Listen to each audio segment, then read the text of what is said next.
Hello दोस्तों, hope you guys are doing well. तो चलिए बात करते हैं data centric versus client centric consistency model की। अभी हमने समझा था कि डेटा सेंट्रिक मॉडल्स क्या होते हैं और क्लाइंट सेंट्रिक मॉडल्स क्या होते हैं, तो अब उनके बीच का डिफरेंस समझते हैं। डेटा सेंट्रिक मॉडल की अगर बात करूँ तो it maintains a globally accessible and globally consistent data store. But client-centric model, instead of a globally consistent view, it maintains consistent views for individual client. तो डेटा सेंट्रिक में जो भी globally accessible होता है and there is a globally consistent data store, whereas यहाँ पे जो views होते हैं they are consistent for individual client. Now data centric में it is difficult to deal with inconsistency, whereas in client centric it is easier to deal with inconsistencies. Data centric models कौन कौन से होते हैं? Linearizability, sequential consistency etcetera. You have done that, you have learned it in past. Client centric की बात करो, there is eventual consistency, monotonic reads, monotonic writes and etcetera. Now data centric, in this model it is guaranteed that the results of read and write operations which is performed on data can be replicated to various stores located nearby immediately.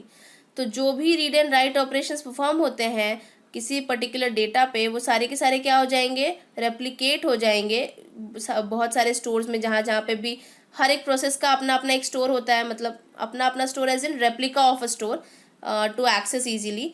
तो उन सब में replicate हो जाएगा कोई भी अगर changes हुआ एक पर्टिकुलर डेटा पे। तो where as in client centric these consistency model do not handle simultaneous update. सबसे पहली चीज़, उनमें कोई साइमल्टेनियस अपडेट्स पॉसिबल नहीं होते।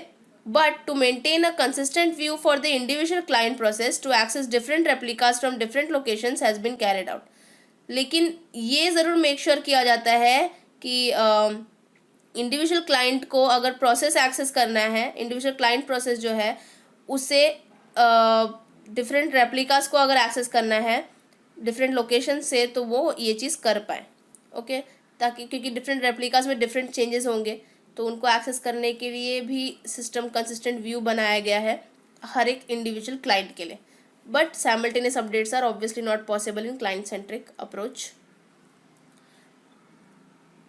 Now let's see the diagram of data centric and client centric model. So यहाँ पे डेटा सेंट्रिक की बात करें तो देयर सपोज देखिए यहाँ पे ये डिस्ट्रीब्यूटेड डेटा स्टोर है, जहाँ पे हर एक प्रोसेस ने एंटायर स्टोर की एक लोकल कॉपी बना के रखी है, जहाँ से वो डायरेक्टली एक्सेस कर सकते हैं स्टोर डेटा स्टोर की जितने भी चीज़ें हैं उनको।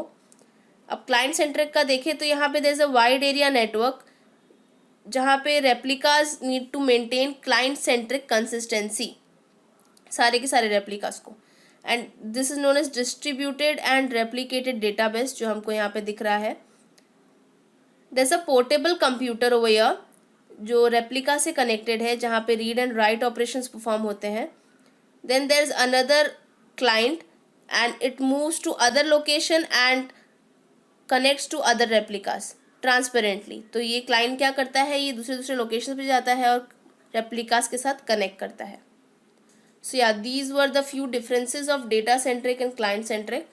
आई होप आपको मेरा ये वीडियो समझ में आया होगा। अगर आपको कोई भी क्वेरी है तो आप कमेंट सेक्शन में कमेंट करके पूछ सकते हैं, और अगर आपको मेरा ये वीडियो अच्छा लगा so please like, share and subscribe. Thank you so much.